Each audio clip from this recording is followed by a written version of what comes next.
Hallelujah. तो कुछ बातें मैं आपके सामने एक सप्ताह तक हमें हमारे और बाकी बाकी जो संदेश है उनसे थोड़ा सा उनको छोड़कर इस विशेष बात पर ध्यान देना पड़ेगा। आज पाम संडे है, शुक्रवार को गुड फ्राइडे है, ईस्टर है। तो अभी ये जो है ये 3 दिन इसी विषय पर, मतलब आज फ्राइडे और ईस्टर, इस विषय पर परमेश्वर के वचन के द्वारा आत्मिक रीति से परमेश्वर हमारे लिए क्या रखा है, सब बातों को अपनी आत्मा में सीखो। देखिए मैं फिर बोल रहा हूं, इस वाक्य में 3 चीजें देखी गई। नंबर 1, एक गधी का बच्चा जिस पर कभी कोई नहीं बैठा। दूसरा, लोगों ने अपना कपड़ा उतार कर गधे के बच्चे पे भी डाला, मार्ग में भी डाला। और तीसरा, खजूर की डालियां। इन 3 बातों के ऊपर विशेष रीति से हम ध्यान देंगे। या आज सेलिब्रेट किए जाने वाली जय जयकार की घोषणा जो हमारे आत्मा में परमेश्वर ने की है, उसको हम सेलिब्रेट कर पाए। हालेलुया। तो आगे बढ़ते हैं। गधी का एक बच्चा। अब हमारे यहां तो ऐसा होता है, किसी को अगर आप गधे पर बैठा दीजिए तो उसका बड़ा मान सम्मान होता है क्या? हा? नहीं होता। किसी चोर को पकड़ लिया, उसका आधा बाल इधर आधा उधर चौराहा जैसा बना दिया, उसका गले में एक माला टांग दिया और किस पर बैठाया? हमारे यहाँ इसको बेइज्जती का प्रतीक माना जाता है। सही बात है? सही बात है नहीं है? सही बात है नहीं है? हालेलुया। तो ध्यान से सुनिए, हमारे यहाँ इसको बेइज्जती का प्रतीक माना जाता, लेकिन यीशु मसीह जिस समय में थे, या यूं कहिए इस्राएल में, इसका एक अलग मतलब है। पहली बात तो ये एक भविष्यवाणी थी जिसको जकरिया नबी ने आत्मा में होकर यह भविष्यवाणी यरूशलेम के लिए किया,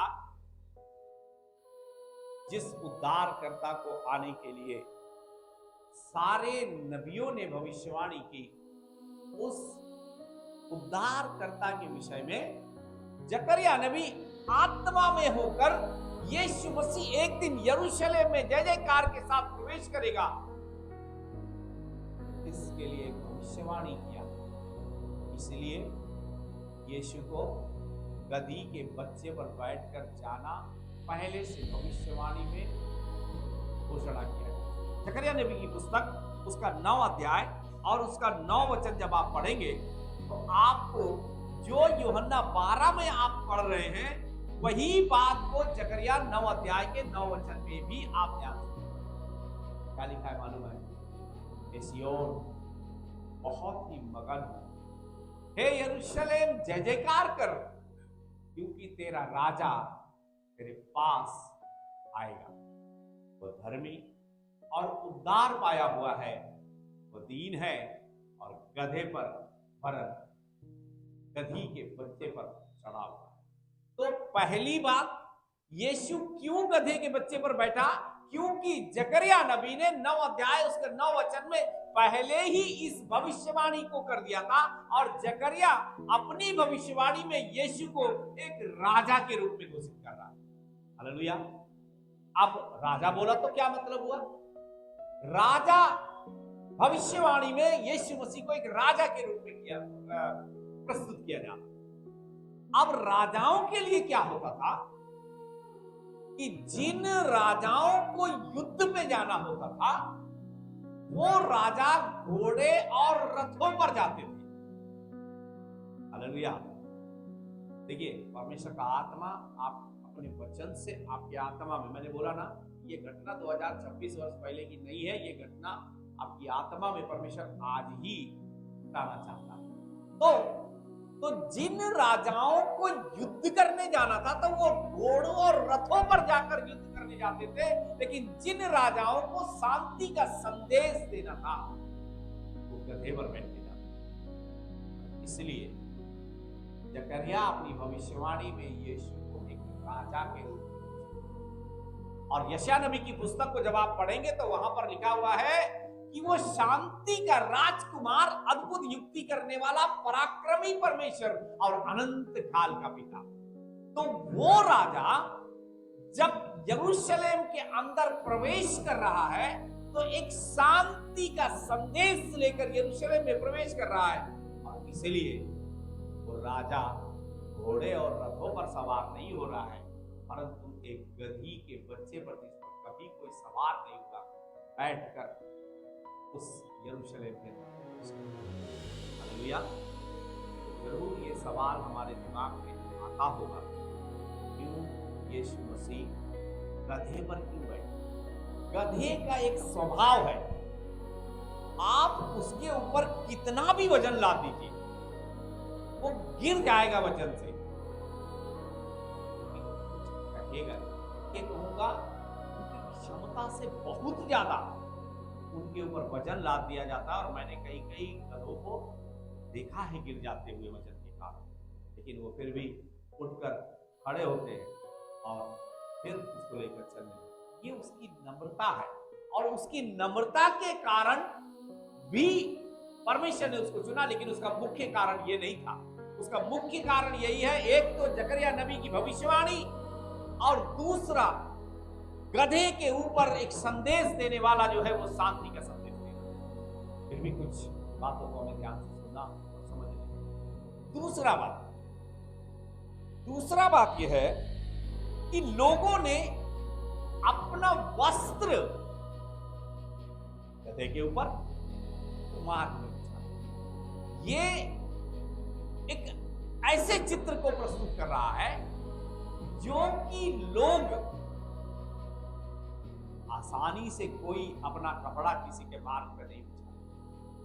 अब ये जान लीजिए, जिसने अपने मन में ये ठान लिया है कि मेरा तन, मेरा मन और मेरा धन सब कुछ तेरे चरणों पर निछावर, वही अपना कपड़ा उतार कर वहां डाल सकता है। लेकिन इसके पीछे एक और भी बात है, जब कुछ विशेष अभिषेक होता है ना, तो फिर विशेष कुछ काम भी होता है। आपका ध्यान थोड़ा सा पुराने नियम की तरफ लेके जाना चाहता हूं। जिस तरीके से, क्योंकि ये वचन जब हमें मिला तो हमने थोड़ा एक मनुष्य का बुद्धि को दौड़ाया, बुद्धि को दौड़ाने के बाद थोड़ा सा स्टडी किया, क्यों यीशु मसीह के लिए लोगों ने अपना कपड़ा मार्ग पर क्यों डाल दिया। पवित्र आत्मा ने एक वचन की ओर हमारा ध्यान लेकर के गया, और उस वचन ने क्या कर दिया मालूम है? हमें इस निर्णय पर पहुंचने के लिए मदद किया। एक विशेष अभिषेक जो होता है, उस अभिषेक के अंतर्गत लोग अपना कपड़ा उसके लिए बिछा देते हैं जो विशेष कार्यों के लिए जिसका अभिषेक किया। हालेलुया। तो दूसरा राजा और उसका 9 अध्याय 12 और 13 वचन, थोड़ा सा इसका बैकग्राउंड जानेंगे, फिर और इसमें आगे जाएंगे। तो क्या हुआ?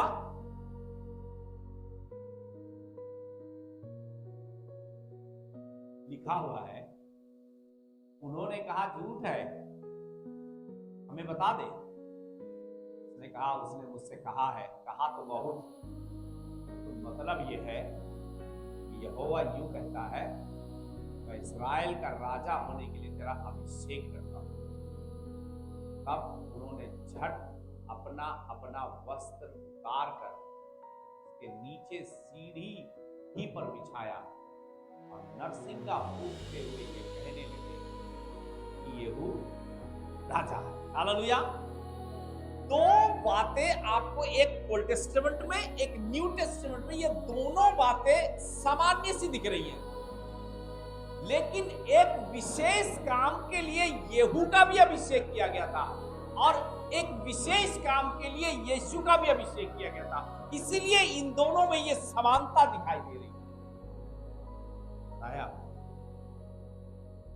अहाब और इजबेल ने पूरे इस्राएल में अपना आतंक फैला कर, कोई भी यहोवा की आराधना नहीं कर सकता, जिसके बारे में पता लगेगा कि ये यहोवा का भक्त है, यहोवा का याजक है, उसको ढूंढ ढूंढ करके मार देने का काम इजबेल के आज्ञा के अनुसार।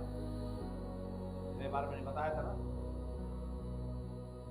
नाबोत की बारी किस तरीके से अहाब और इजबेल के षड्यंत्र द्वारा की। इन्होंने पूरे इस्राएल में इतना आतंक फैला करके रखा था कि कोई कैसे छूटेगा इनके आतंक से समझ में नहीं आ रहा। और क्या हुआ मालूम है? एलीशा ने अपने भविष्यवक्ता को कहा, तू अभिषेक का तेल ले और जाकर उसके सर के ऊपर डाल करके कहना कि यहोवा तेरा अभिषेक करता है, और डाल के भाग जाना। क्योंकि मामला बड़ा खतरनाक था। तो वो एलीशा के द्वारा भेजा गया जो व्यक्ति था, उसने यहू के पास जाकर बोला, तू मेरे पास आ, मुझे तुझसे कुछ बात करनी है, अकेले में बात करनी। अकेले में उसको बुलाया और वो जो अभिषेक का तेल था उसके सर पे डाल के बोलता है, यहोवा तेरा अभिषेक इस्राएल में अहाब के घराने को नष्ट करने के लिए करता, और भाग गया। क्या बता रहा है? ये 12-13 का जो है वो उसका कंक्लूजन ये पढ़ेंगे। लोगों ने पूछा क्या बता रहा है? वो बावला क्या बोल करके गया तुझे? कहने लगा उसने बहुत कुछ तो कहा, लेकिन मतलब ये है कि यहोवा ये कहता है, मैं इस्राएल का राजा होने के लिए तेरा अभिषेक करता हूं। आपको अहाब के घराने को नष्ट करने के लिए अभिषेक किया गया। ये होगा इसके, इसमें बहुत टाइम बर्बाद नहीं करना चाहता। मुझे ऐसा लगता है कि आपको समझ में आ गया क्या मामला। यीशु मसीह के समय में चारों तरफ से शैतान, उसका योजना, उसका लोग, उसके कार्य चारों तरफ से अपने कार्य करते। यीशु का भी अभिषेक शैतान के सारे कार्यों को नष्ट करने के लिए किया गया। इसलिए इन दोनों घटनाओं को जब आप देखेंगे तो दोनों घटनाओं में एक बात ये आ रही है कि अभिषिक्त के पांव के नीचे लोग अपना कपड़ा भी उतार करके रखते हैं। और इसलिए पहले तो उसको गधे पर बैठाया, फिर वस्त्र अपना डाला। अब तीसरी बात, खजूर की डालियां अपने हाथों में लेकर और होशाना होशाना होशाना, जो यहोवा के नाम से या परमेश्वर के नाम से। आज पवित्र आत्मा इस सारी बातों के द्वारा एक आत्मिक दृष्टिकोण में आपको लेके जाना चाहता है। क्यों? खजूर की डालियां, या यूं हमारे दूसरे शब्दों में हम कहें पत्तियां, खजूर का डाली, और इसके बारे में आप स्टडी करेंगे तो थोड़ा सा देखेंगे तो खजूर में फूल नहीं दिखते, लेकिन उसकी पत्तियां हैं। कम से कम आपको जो है 2 से 3 फीट आपको दिखाई देगी, लंबी लंबी बड़ी। क्यों? खजूर की पत्तियां या डालियां लेकर लोग परमेश्वर की आराधना करते। आपको पता है खजूर बाइबल में धर्मी को प्रकट करने के लिए परमेश्वर की ओर से 92 उसका 12 और 13 भजन संहिता की मैं बात कर रहा हूं। भजन संहिता 92 उसका 12 और 13 में ऐसे लिखा हुआ है कि धर्मी लोग खजूर की नाई फूले फलेंगे और लबानोन के देवदार की नाई फलते रहेंगे। यहोवा के भवन में रोपे जाकर परमेश्वर के आंगनों में फूले फलेंगे। ये खजूर जो है ना, खजूर का संबंध पूरा बाइबल में धर्मी, धार्मिकता, और यहां तक कि जब आप परमेश्वर यहोवा के भवन के बारे में आप देखेंगे तो वहां पर भी इसका इस्तेमाल किया। यदि आप यहेजकेल नबी की पुस्तक और उसका 41 अध्याय 18, 19 और 20 वचन जब आप पढ़ेंगे तो वहां पर ऐसा लिखा हुआ है, खजूर का संबंध धर्मी और परमेश्वर की धार्मिकता से बहुत संबंध है इसका। जब आप न्यायों की पुस्तक उसका 4 अध्याय उसका 5 वचन पढ़ेंगे तो वहां पर आप देख सकते हैं कि जो एक नबिया थी दबोरा, वो जो न्याय करती थी वो एक खजूर के पेड़ के नीचे बैठकर न्याय करती थी। इसका तात्पर्य है वो परमेश्वर की नबिया थी और परमेश्वर की धार्मिकता के अंतर्गत। अब हम देखते हैं खजूर के पेड़ के बारे में, इसकी विशेषता क्या है? इसकी विशेषता ये है, पहले आप इसका सांसारिक दृष्टिकोण से इसको देखिए और इसी में आत्मिक दृष्टिकोण के साथ परमेश्वर इससे बात करना चाहते हैं। इसकी ग्रोथ इतनी जल्दी नहीं होती, ये धीमे धीमे बढ़ता है और बहुत ऊंचा और बहुत लंबा होता है। और अगर इसकी अच्छे से देखभाल की जाए तो 100 से 150 वर्ष तक ये लगा रह सकता है। और जब आंधी आती है तब ये दृढ़ता के साथ खड़ा रहता है और ये एक विजय का प्रतीक है। कितने भी हमारे सामने से आते और जाते रहे, हम जहां पर दृढ़ होकर खड़े हैं, खड़े ही रहेंगे। और ये हमेशा फलदायी। और एक बड़ी महत्वपूर्ण बात, ये जितना पुराना होगा उतना फलदायी। जैसे मान लिया एक खजूर का पेड़ इस साल तैयार हो गया कि वो खजूर थे 5 किलो खजूर, अगले साल इसमें 4 किलो खजूर नहीं निकलेगा, अगले साल इसमें 10 किलो खजूर निकलेगा। क्यों? मैं एग्जैक्ट मेजरमेंट नहीं बता रहा हूं, मैं एक अनुमानित बात बता रहा हूं, ठीक है? तो इसका मतलब इस साल जितना फल दिया है उसका आने वाले साल में उससे दोगुना फल मिलेगा और अधिक फल देगा। पता है आपको 92, 12, 13 में जब आप पढ़ेंगे लिखा हुआ है, वो पुराने होने पर भी रस भरे और लहराते रहे। एक खजूर जिसके अंदर लगभग 60% शुगर होती है, ये नेचुरल है 60%।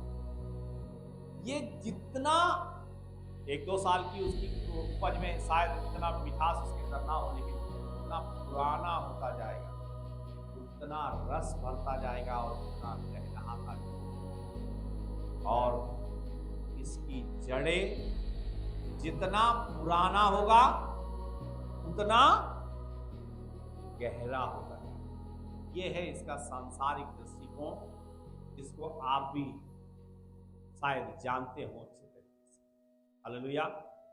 अब पवित्र आत्मा इन्हीं शब्दों के द्वारा आपके अंदर एक आत्मिक दृष्टिकोण से बातचीत करना चाहता हूं। पहली बात तो परमेश्वर की आशीष पाने के लिए क्या होना चाहिए? धर्मी।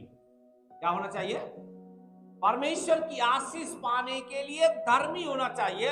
और धर्मियों के लिए परमेश्वर का वचन कहता है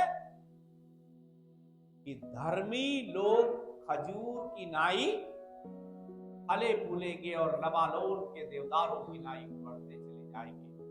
वो पुराने होने पर भी रस भरे और लहलहाते रहे। Hallelujah, hallelujah. अब पहली बार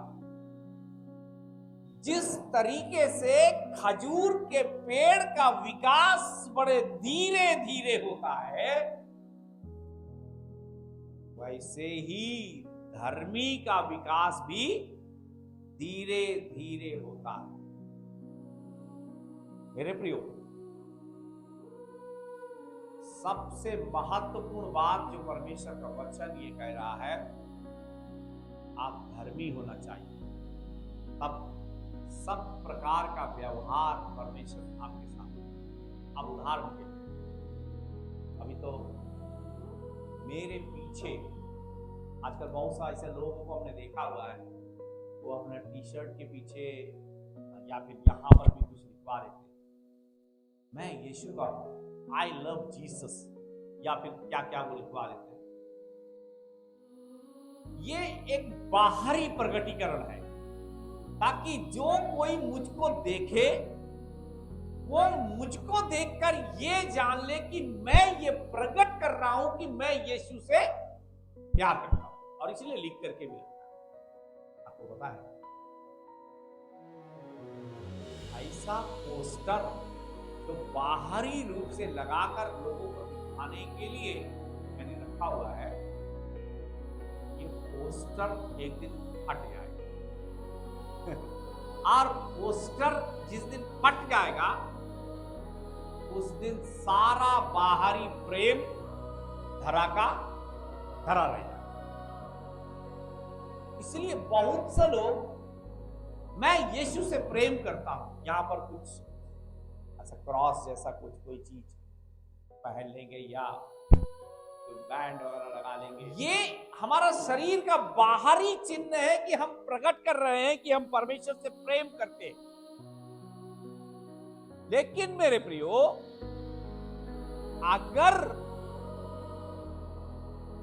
बाहरी चिन्ह के द्वारा हम ये प्रकट कर रहे हैं कि हम परमेश्वर के हैं,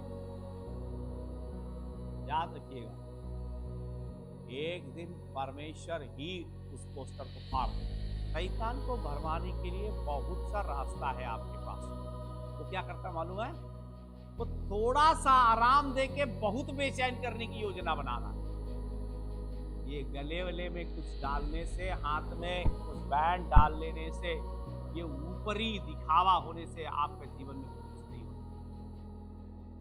आपकी आत्मा के अंदर एक पोस्टर होना चाहिए।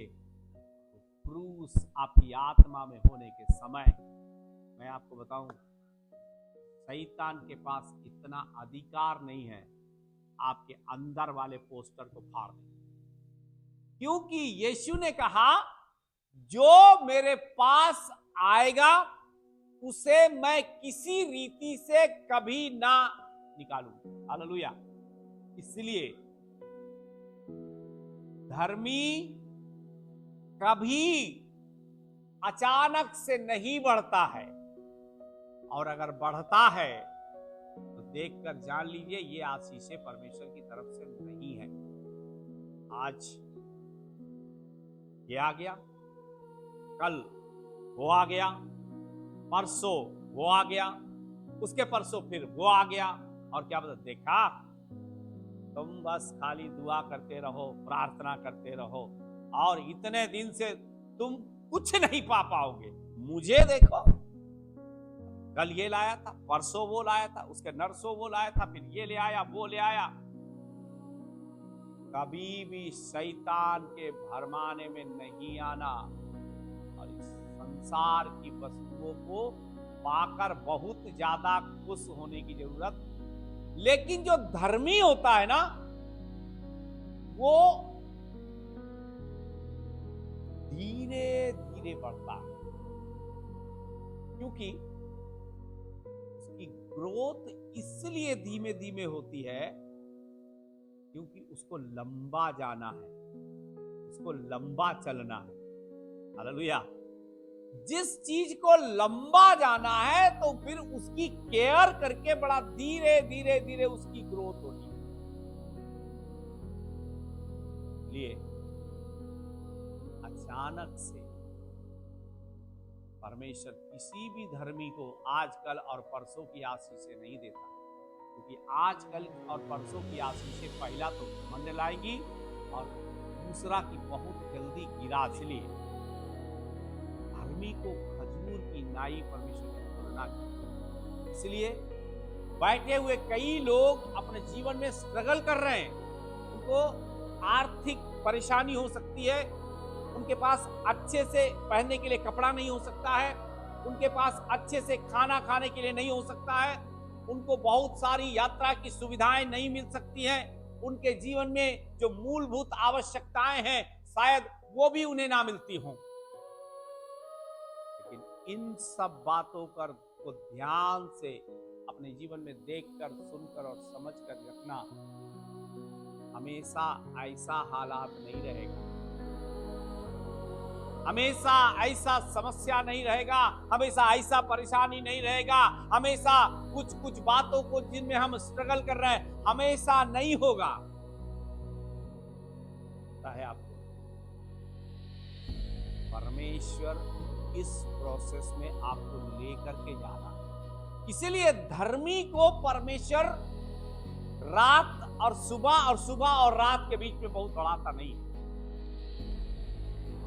परमेश्वर धीरे धीरे बढ़ता है। क्यों पता है? क्योंकि जब तू पुराना हो जाएगा, पुराना होने के बाद भी तेरे जीवन के अंदर रस भरा रहेगा और तू लहलहाता रहेगा। पता है आपको नीति वचन क्या कहता है? यहोवा का भय मानने से आयु बढ़ती है। हालेलुया। यहोवा का भय मानने से आयु बढ़ती है। इसलिए अंदर आत्मा में क्रॉस लगा हुआ है।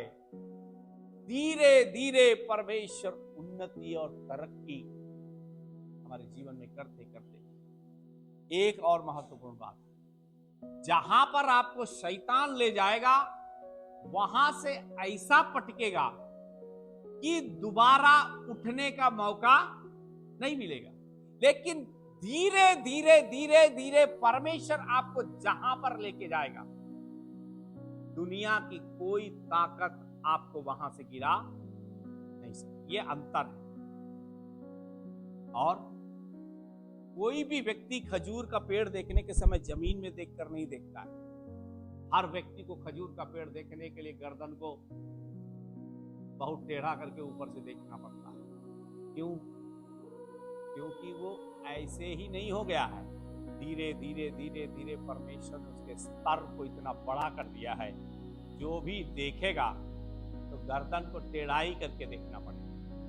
खजूर का फल आप ऐसे जमीन में खड़े होकर नहीं पा सकते। वो अपने आप गिरा दे वो एक अलग बात है, आप जमीन में खड़े होकर उसको तोड़ नहीं सकते। तो धर्मी जैसे खजूर का पेड़ एकदम सीधा और ऊंचा होता है, वैसे ही धर्मी को भी परमेश्वर सीधा और ऊंचा लेकर के जाता है। ऊंचा जाने का मतलब क्या होता मालूम है? जितना ऊंचा आप जाएंगे उतना नीचे की सारी परिस्थितियां आपको छोटी दिखने लगेंगी, और जब छोटी दिखने लग जाएंगी तो उसका महत्व भी आपको छोटा दिखने लग जाएगा। और इस कारण वो छोटी जो आपकी नजरों में परिस्थितियां हैं, वो परिस्थितियां आपके जीवन में कभी जयवंत नहीं हो पाएंगी। इसीलिए खजूर के पेड़ को एक विजयी या जयवंत होने का प्रतीक भी माना जाता है। एक बार ऊपर चला गया तो 100-150 साल तक फिर ताकते रहिए ऊपर ही, वो वहां से नीचे आने नहीं जा रहा। आपको अपनी गर्दन को टेढ़ा करके उसको देखना पड़ेगा। एक बार धर्मी को जब परमेश्वर स्थिर करता है, परमेश्वर धर्मी को जब दृढ़ करता है, तब उसके सामने जो भी आता है उसको गर्दन उठाकर ही बात करना पड़ता है। मैं बात कर रहा हूं जिंदगी के हालात की, परिस्थितियों की, लोगों की, उनकी बातों की, उनके कामों की, उनके परिस्थितियों को उत्पन्न करने की। वो सब कुछ इस पृथ्वी पर बनाई जाएंगी, लेकिन पहुंचने के लिए उनको सीढ़ी चाहिए, और जो कि उनके पास है नहीं। परमेश्वर के द्वारा आपको ऊंचा किया गया है। दुष्ट को वो सीढ़ी नहीं मिलने जा रही कि वो लगाकर आपके बराबर जाकर के खड़ा हो। परमेश्वर अपने धर्मियों के लिए इसलिए उनको इतना ऊंचाई पर। हालेलुया। ये खजूर का त्योहार दुनिया के लिए रीति रिवाज होगा, लेकिन हमारे लिए इसका आत्मिक अर्थ है हमारा परमेश्वर हमारे जीवन के अंदर जिन क्षेत्रों में काम करता है, प्रमाणित करता है, बताता है, सिखाता है, और धीरे धीरे धीरे धीरे धीरे हमको ऊपर लेकर जाता है। और ऊंचे पर लेकर जाने के समय फिर लंबी आयु तक उसके रस को अपने आप में लीजिए, उसके मिठास को लीजिए, और परमेश्वर की महिमा करते जाइए, और परमेश्वर की महिमा में बढ़ते चले जाइए। हालेलुया। दूसरी बात, खजूर का पेड़ इस साल जो आंधी आई थी ना, उस आंधी में उसका उम्र 5 साल का मान लेते हैं। 5 साल का था, तो जो आंधी और तूफान आया ना, उसमें वो थोड़ा सा जैसे झुक सा गया था, खड़ा फिर भी नहीं था, थोड़ा सा झुक गया। तो फिर परमेश्वर ने देखा इस बार आंधी आया था तो ये थोड़ा सा ऐसे हो गया था। परमेश्वर क्या करता मालूम है? अभी इस अप्रैल में आंधी तूफान आएगा, इस अप्रैल से उस अप्रैल तक पूरे पूरे 11 महीने हैं। फिर परमेश्वर इस खजूर के पेड़ को क्या करेगा, इसका 2 मीटर और जड़ अंदर डाल देगा, ताकि अगली बार वाली आंधी आएगी ना, तो ऐसे भी होने के लिए उसको नौबत नहीं है। दृढ़ता बहुत जरूरी है, और इसीलिए आंधी और तूफान हमारे जीवन में इसलिए आते हैं कि परमेश्वर की ओर से हमें दृढ़ किया। और एक बात याद रखिए, आंधी इस सीजन में आए हैं, अगले सीजन में आने से पहले परमेश्वर आपको इतना दृढ़ कर देगा, आप झुकेंगे भी नहीं। और एक और बात, इतनी दृढ़ता आपके अंदर आते आते आते आप इतने पुराने हो जाएंगे प्रभु में कि फिर आंधी और तूफान, मान लिया अभी पेड़ 50 साल का है, तो 50 आंधी और तूफानों को इसने झेला हुआ है, और हर आंधी के बाद इसकी जड़ 2 मीटर और गहरी चली जाती है 1 साल में। धर्मी के लिए ये है चिन्ह। अगर परीक्षाएं आती हैं, समस्याएं आती हैं, तकलीफें आती हैं, तो याद रखना उसको पालन पोषण करने वाला परमेश्वर जानता है। पिछली बार की आंधी में थोड़ा सा इसके लिए पत्ते उड़ गए थे, शायद कुछ तना हिल सा गया था, इसलिए इसको और मजबूत करने की जरूरत है, और परमेश्वर आपकी धार्मिकता की जड़ें और गहराई से आपको परमेश्वर के चरणों पर लेकर जाने की योजना। फिर क्या होता मालूम है? जब आप पुराने हो जाते हैं, तब जो चीजें शुरुआती दौर में आपको एक दिक्कत और परेशानी के रूप में लगती हैं, फिर पुराने होने पर उन चीजों को आप इंजॉय के रूप में लेने लग जाते हैं। क्यों? कि तब तक आपका अनुभव ऐसा हो जाता है कि हर आंधी मुझे 1 मीटर मेरी जड़ को गहराई में लेके जाती है। तब फिर आप बोलते हैं कि आने दो, क्योंकि इसके बाद मेरा परमेश्वर मुझे और नीचे लेकर गया। Hallelujah, hallelujah. इसलिए मेरे प्रियो, जितना पुराना आप प्रभु में होंगे, उतना आशीष परमेश्वर आपको देगा। इसलिए 1 दिन, 2 दिन, 4 दिन के विश्वासी के साथ परमेश्वर कोई गंभीर व्यवहार नहीं करता। लंबा विश्वास में बने रहने के समय, पुराने होने के बाद रस भरे और लहलाते। हालेलुया।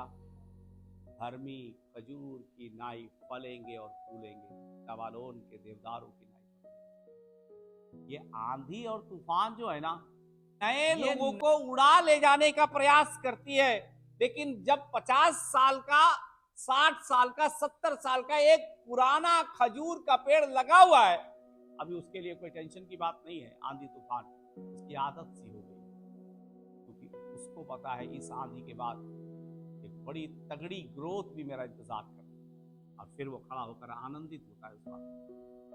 Hallelujah, hallelujah. इसलिए परमेश्वर चाहता है हमें दृढ़ करने के लिए, परमेश्वर चाहता है हमें मजबूत करने के लिए, और हमेशा विजय को हमारे साथ रखने के लिए। हम जिस क्षेत्र में हैं, उसमें हमें आश्वस्त करता है, तुम डरो मत, तुम घबराओ मत, तुम परेशान मत हो, तुम्हारी विजय मैंने पहले से तुम्हारे लिए देके रखा है। इसलिए एक दृढ़ता के साथ ये पेड़ खड़ा रहेगा। और धर्मी के लिए एक महत्वपूर्ण बात क्या है? वह हमेशा फलता है, हमेशा फलता है। पुराने होने पर भी फलता है, रस भरा और लहलहाता रहता है, क्योंकि अब टाइम जो परमेश्वर को देना था ना, वो टाइम आपने दिया है। प्रार्थना में आपने टाइम दिया है, समर्पण में टाइम दिया है, पवित्रता में टाइम दिया है, आज्ञाकारिता में समय दिया है, कष्ट उठाया है, दुख उठाया है। अभी वो टाइम नहीं है, अभी इंजॉय करने का टाइम है। पुराने होने पर रस भरे और लहलहाते रहे। Hallelujah, hallelujah. पुराने होने पर रस भरे और लहलहाते रहे। जैसे खजूर का पेड़ इस साल जितना दिया उससे बढ़कर अगले साल खजूर निकलेगा, उससे बढ़कर अगले साल खजूर निकलेगा। बढ़ते बढ़ते बढ़ते जितना उम्र होता जाएगा उतना फल बढ़ता चला जाएगा। हालेलुया। और जड़ें गहरी हो जाएगी। इसकी जड़ें गहरी हो जाती है ना, उसे उखाड़ना तो इतना आसान नहीं है। वही परमेश्वर भूमि के साथ व्यवहार करता है। मैं तुझे इतना गहराई में ले जाना चाहता हूं कि तुझे कोई भी परिस्थिति, कोई भी व्यक्ति, कोई भी वस्तु तुझे मुझसे उखाड़ कर अलग ना ले जाने पाए। एक दिन क्या होता है मालूम है? धीरे से अपने पवित्र हाथों को लेता है और हमें उठाकर अपने भवन में हमें रोपने के लिए लेकर। इसका आत्मिक अर्थ है परमेश्वर के भवन में रोपे जाने का मतलब क्या है मालूम है? इस दुनिया से हमारा जीवन का अंत होने के बाद बड़ा धीरे से परमेश्वर हमें यहां से ले जाकर अपने भवन, मतलब अपनी उपस्थिति में हमें रोकता है। वहां पर हम अनंत काल तक से 2026 वर्ष पहले यरूशलेम के अंदर एक जय जयकार, सब घबरा गए। लोगों ने कहा तो चुप करा। यीशु ने कहा ये चुप हो जाएंगे तो पत्थर बोलने लगेंगे। है आप आज सारा संसार इसको एक रीति रिवाज के रूप में मना रहा है। हमारे लिए ये एक रीति रिवाज नहीं है, हमारे लिए एक वास्तविकता है जिसको परमेश्वर का वचन हमारे लिए प्रमाणित करता है। क्यों उसने खजूर की डालियों को ही लोगों के लिए बिछा दिया? क्यों उसने गधे के बच्चे पर ही अपने पुत्र को बैठाया? क्यों लोगों ने अपना वस्त्र उतार कर उसके लिए दे दिया? सब बातों का एक मतलब है। मतलब के अंतर्गत आज वो हमें धर्मी की श्रेणी में डालना चाहते हैं। लेकिन फिर बात वही है, पोस्टर बाहर से लगा है तो पोस्टर को खुद परमेश्वर फाड़ देगा। लेकिन अगर पोस्टर आत्मा में क्रूस लगा हुआ है तो शैतान की कोई ताकत आपकी आत्मा के पोस्टर को फाड़ नहीं सकती। आत्मा से आप प्रभु के होना है, आत्मा से उद्धार पाना है, आत्मा से धार्मिकता में बने रहना है, आत्मा से परमेश्वर के पीछे चलना है। अगर बाहरी रूप से मैं मेरा शर्ट के पीछे नहीं, मैं ईश्वर के पुत्र यीशु से बहुत प्यार, लोगों को धोखा दे सकता हूं, धोखा परमेश्वर को नहीं दिया जा सकता। परमेश्वर खुद ही उस पोस्टर को फाड़ देगा और हमें बताएगा कि ये बाहर वाला पोस्टर इतने दिन तक ये लगाए हुए था, उसके बाद परमेश्वर के न्याय आसन के सामने भाई बहन वचन आज आपसे बात करना चाहता हूं। मैंने तुझे धर्मी ठहरा। पता है क्या होगा? आज रीति रिवाज की बात, ये रीति रिवाज मरते और जिलाते रहते हैं, लेकिन युगान युग तक जीवित रहने वाला परमेश्वर एक बार अपने पुत्र को भेजा है। उसका पुत्र ने आकर इस पृथ्वी पर हमारे पापों के लिए अपना प्राणों को क्रूस पर अपना खून बहा कर दिया है। हालेलुया। इसलिए आज पाम संडे है, मतलब यीशु मसीह का जय जयकार के साथ यरूशलेम में प्रवेश। इसके बाद यीशु को क्रूस पर चढ़ाया गया। ये भाई और बहन रीति रिवाजों से बाहर आई, यीशु की वास्तविकता को अपनी आत्मा में आपको दूर के समान नियुक्त एक भूमि बनाई। और एक बात, यीशु ने तो कुछ लोगों के साथ सेलिब्रेशन दुनिया में किया था जब वो था, लेकिन एक दिन यहां पर जब यीशु मसीह के चेलों ने या लोगों ने जय जयकार की ध्वनि सुनाई तो लोगों ने कहा तो चुप करवाओ।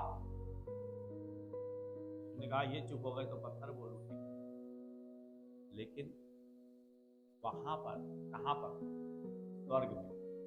स्वर्ग में हर एक जाति, हर एक भाषा, हर एक कुल का व्यक्ति, हाथों में खजूर की डालियां लेकर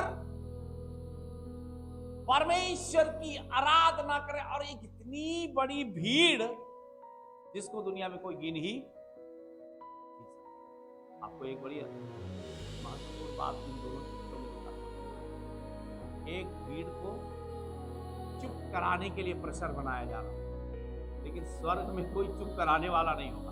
हर एक जन एक दूसरे को देख देख कर उत्साहित होकर बोल रहा होगा, मेरे भाई मेरे बहन, इस पृथ्वी के अंदर जितने दुख थे हमने उठा लिए हैं। अब हम मेमने के विवाह में या सिंहासन के सामने हाथों में खजूर की डालियां लेकर अपने परमेश्वर की आराधना करते। हालेलुया।